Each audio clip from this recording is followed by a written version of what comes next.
Happy Wednesday, Frank Rock, House of Orange Sports Channel. We'll look at a little Tennessee baseball tonight. I kind of wanted to dive into their statistics and where they are nationally, where they rank in the SEC, as well as we've talked about, different things that we feel they could be better in certain areas. So I was just kind of curious where they ranked nationally in the country. And I went down another rabbit hole and started comparing to 2022, as that's the best Tennessee baseball we've seen. Obviously, they fell short at the end of that season, but what a year that was, and just so much fun, except for that last series of the year. But so I got into it, and went to the best one I could find was NCAA baseball. Just went in with the statistics, looked at where they rank, like I said, in the country, and then kind of where they rank in the SEC. So most of their statistics here, they rank all the main ones. They rank in the top 12. The only one that now I'm not counting triples, I'm not counting stolen bases, I'm not counting sack bunts, sack fly, because Tennessee doesn't play small ball a lot. And so it's not reasonable for them to expect that. And, triples, we just don't, I don't know, triples they're more rare than a home run. So, looking at that, and I looked at team batting average, walks, doubles, hits, home runs, on base percentage, runs, scoring, slugging percentage, and I looked at OPS, which is a combination of on base percentage and slugging percentage. Okay, I looked at that offensively. So Tennessee ranks in total batting average, sixth in the country, first in the SEC, 332. All right. In comparison, you go back to 2022. Now, granted, there's still 27 games to go. So they're one game past the halfway mark. They're at 29 games, 27 to go. And then that's not factoring, of course, SEC tournament and NCAA tournament. And, frankly, I don't care if they go and get put out in one game in the SEC tournament like they did last year. You do that, you save your arms. The teams that's been winning that thing have been going out pretty early the last few years. So is it worth it to win that SEC tournament? No, I don't think it is. I just don't think it is. But 308, what stood out to me, and the beauty about college sports is, you never know who ranks high statistic. Wofford, man. Wofford has got a powerhouse offense. Apparently, they were ranked at the top in pretty much every category on the season. It was pretty impressive looking at. But here was one I was curious about: walks. Tennessee is tied for 42nd with 156 walks. Seventh in the SEC. So they're middle of the pack on that. 156 now compared to 388 for the 2022 team. So that, the pace they're on, even if you double this, they're just going to be at 312 on that. And that, of course, that's not including postseason. A bit behind that. Doubles, they're second in the nation, first in the SEC at 80 right now for the season. 2022 was 156. This team is on pace to beat that one, but it'll be close. It is very close right now. Hits, Tennessee is 11th in the nation with 321, first in the SEC in hits. In comparison to 2022, they finished with 704. So it's a pretty good pace Tennessee's on. Even if you double that, they're at 642. So, there's a possibility they'll come in less on that, but it's to be determined. Home runs, second in the nation, second in the SEC, as well as the team that had the most was Georgia, who Tennessee just played this past weekend. And it just goes to show you how impressive that pitching was on Sunday with Xander Seacrest and Nate Snead holding Georgia to a shutout. This is a powerhouse offense. We saw it the first two games of that series, and then for them to come back on Sunday was such a shot in the arm for this pitching staff and for this team. So Tennessee ranks second with 73 home runs on the year. The 2022 team finished with 158. So this team's going to be close with 2022. They may not beat them, but they are close with them. On base percentage, Tennessee ranks 12th in the nation, fourth in the SEC at a 434 mark. In comparison, the 2022 team finished at 419. So, you got to think there is a possibility the numbers, some of these percentages do go down with the more games left to play. Runs scored, Tennessee second in the nation, first in the SEC at 297. In comparison, the 2022 was 613. So still kind of close with them. Scoring, Tennessee ranks third per game in the nation at 10.2 runs per game, first in the SEC with that. The 2022 averaged about 9.2 per game. So does Tennessee continue on this pace or do they go down? They've still, even getting into SEC play, have put up some big offensive numbers so far. Now you're getting into Auburn on the road this weekend, and then you get into some even bigger boy ball next weekend with LSU. And LSU's pitching is some of the best in the conference, best in the country. Tennessee's pitching statistics, which I'll get to in a minute, are really good. But the funny thing is they're ranking anywhere from like third to seventh in the conference in these, but like top 20 overall. So it's goes to show you how good the pitching in this conference is right now.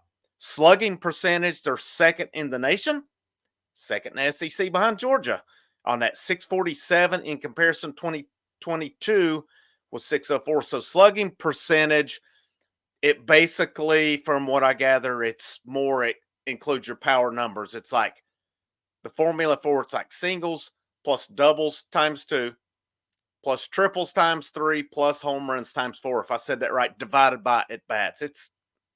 It's a lot of numbers there, but that's what it goes into it, all that combined with it. And then OPS, which is a combination of on-base percentage and slugging percentage combined. Tennessee, I haven't found where they rank nationally, but it has to be up the top.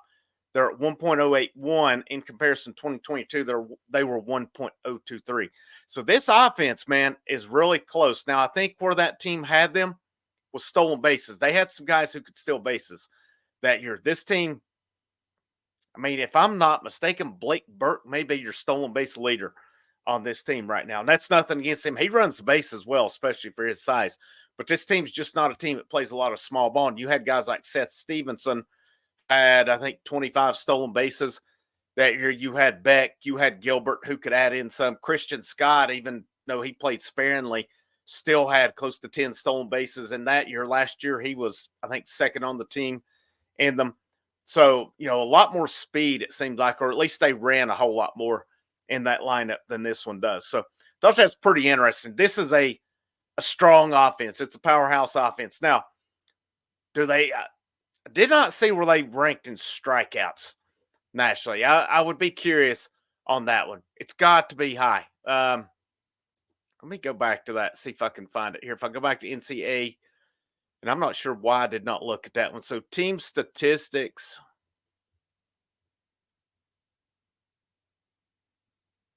Everything's pretty much on strikeouts with pitching. So there's not much on that one.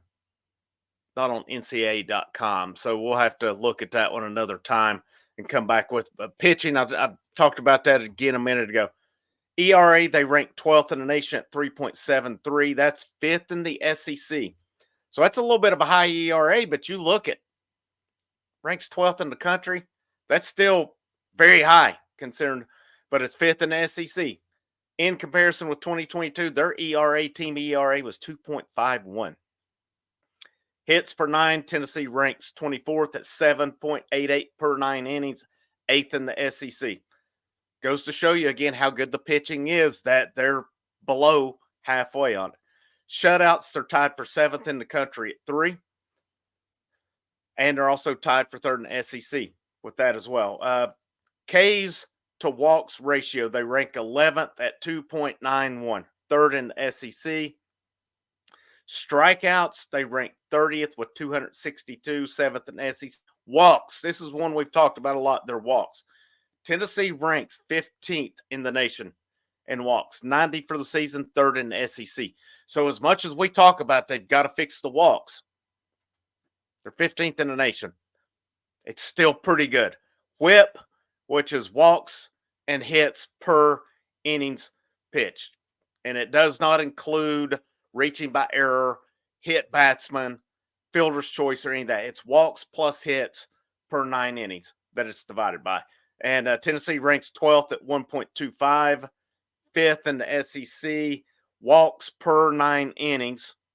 Tennessee is 16th at 3.36, 3rd in the SEC opponent's batting average. This is one that was a drastic difference with 2022. This current team has their opponent's batting average is 332. That 2022 team's held opponents to a 199 average for the year. That was a hell of a pitching staff, and it's a real shame that whatever happened against Notre Dame happened because I think we can look back on that one and it shouldn't have happened. It should not have happened. Frankly, I think it was mismanaged in that series, but doesn't matter now. That was, almost 2 years ago. We're focused on the now. This team is one of the best teams in the country right now. Are they without flaws? No, they're not. But their offensive numbers are impressive. I would still be curious to see on K's. A lot of these sites with college baseball requires a subscription, and it's not like a VolQuest or a 24/7. They're pretty expensive. I'm not willing to pay it, to be honest with you. I thought about it with D1 baseball, but most of them require your subscription. You know what? I'm just not there on it. Call me a tightwad, call me whatever you want to on it, but there's other things I can spend my money on opposed to that, especially when I only use it I could use it year round, but D1 baseball, they don't cover recruiting, even though it's a great site. More of your perfect game, Baseball America, some of these cover more recruiting, which I would be more interested in. I don't get into it a whole lot with baseball recruiting just because guys commit 2 and 3 years. And normally dudes stick unless there's like a coaching search or something. They don't wait till the last minute for the most part. Your best guys will commit early. And, a lot of them too will have a good idea whether they're going to make it to campus or they're going to the MLB draft as well on it. But just thought it's kind of interesting. I don't know what people think of numbers or what have you. It's not the be all end all. Make no mistake about it. But when we talk about things that we feel are flaws for Tennessee, we look at it compared to the rest of the country, and they still rank up there at the top of it. So I hope you enjoy this video. Make sure you like it. If you like the content, share it out. Anybody that's just a Tennessee fan that hasn't come across this, make sure you share it out and have them check it out. A lot of baseball coverage. We'll stay on top of basketball. Released a video last night looking at potential roster for next year. Want to get names on portal, any roster movement or something. I will record some videos on that as well. I will release tomorrow evening a video previewing the Auburn series this weekend. And I'm looking at it. I'm not going to go live this weekend. It's WrestleMania weekend, baby. So I'm going to be tied up watching WrestleMania. Probably do some post-game videos or maybe a series wrap-up on it. But next weekend's a big one in Knoxville. LSU comes to town. I am going to go live Friday night. I hope you'll join me for that one. And then we'll see how the rest of the weekend goes. If there's a good response to it, we'll look at going live the rest of that weekend as well. But my name's Frank Rock. This is the House of Orange Sports Channel. You guys have a great Wednesday, a good Thursday. And as always, go Vols.